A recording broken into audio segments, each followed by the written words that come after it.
The sun was slowly rising over the farm. Birds were chirping, and a gentle breeze drifted through the hay. The farm's little, hard-working boy opened his eyes. As he did every morning, he washed his face, brushed his teeth, and had a nice breakfast. Then he placed his basket on his arm and started walking toward the stables. Today he would say good morning to each horse and take care of them one by one. Because on this farm every day meant a brand new adventure. The boy arrived at the first stable. He knocked firmly on the door. Knock, knock. From inside, a deep, heavy breath was heard. Huh! Then a single, strong hoof struck the ground. Thud! This was Karagos, the most majestic horse on the farm. His eyes were as black as night, and his coat shone like polished coal. The boy opened the door slightly. Good morning, Karagos. How was your night? Karagos calmly nodded his head. It was very good. I gathered my strength. And what would you like today? Karagos answered in a dignified voice. I would like a nice breakfast. The boy quickly gathered apples and placed fresh hay and grass into his basket. Karagos thanked him and began eating in big, slow bites.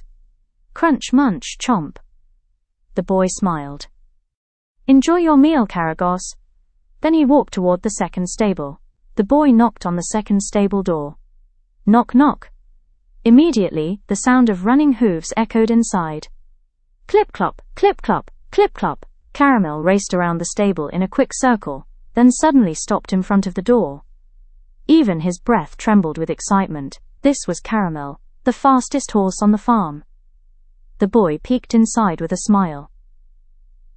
Good morning, Caramel. How did you sleep? Caramel neighed restlessly. I slept wonderfully. I'm full of energy. What would you like to do today? Caramel stomped his hooves rapidly. Tap, tap, tap, tap. I want to run. Full gallop. I want to race through the wind. The boy quickly brought the saddle and the mane brush. Caramel was bursting with impatience. As soon as they were ready, they dashed outside. Caramel ran like the wind. Clop, clop, clop, clop, clop, clop. The golden fields flowed past like a river. The wind blew through their hair.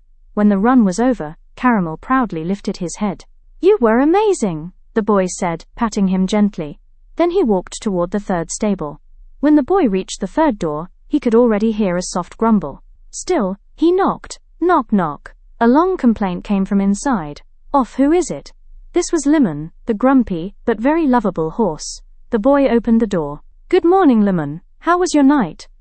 Lemon snorted. Bad. I didn't sleep. I was uncomfortable. The boy knew Lemon was like this.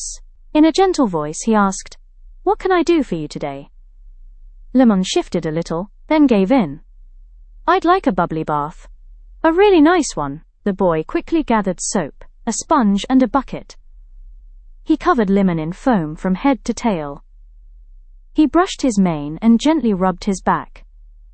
Lemon's face slowly softened. Finally, he let out a satisfied sigh. Ah, that feels good. After rinsing and brushing, he smelled fresh and clean. He curled up in the corner of the stable and drifted into a peaceful sleep. The boy quietly closed the door. As the boy walked to the fourth stable, there was a sweet feeling in the air. Maybe Sutlak, Ma's excitement, was already spilling outside. He knocked on the door. Knock, knock, knock. Inside, tiny hooves tapped quickly. Tap, tap, tap, tap, tap. Then came a cheerful, high little voice. Hee hee. The fluffy white pony Sutlak was waiting impatiently. Good morning, Sutlak. How was your night? Asked the boy. Sutlak wagged her tail happily. I slept wonderfully. I'm very well rested. What would you like today? Sutlak hopped excitedly.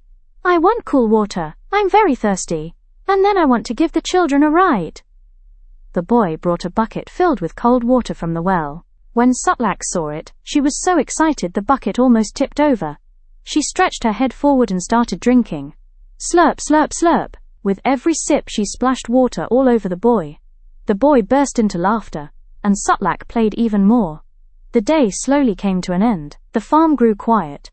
Even the wind seemed to rest. Karagos laid his strong body down and fell into a peaceful sleep. Caramel rested after spending all his energy. Lemon snored softly after his bubbly bath. Sutlak curled up with sweet dreams. The boy closed all the doors and made sure everything was in order. And the farm continued to live on, with the horses, neighs, the boys' laughter, and the warmth of friendship. Because on this farm, every new day meant a new adventure.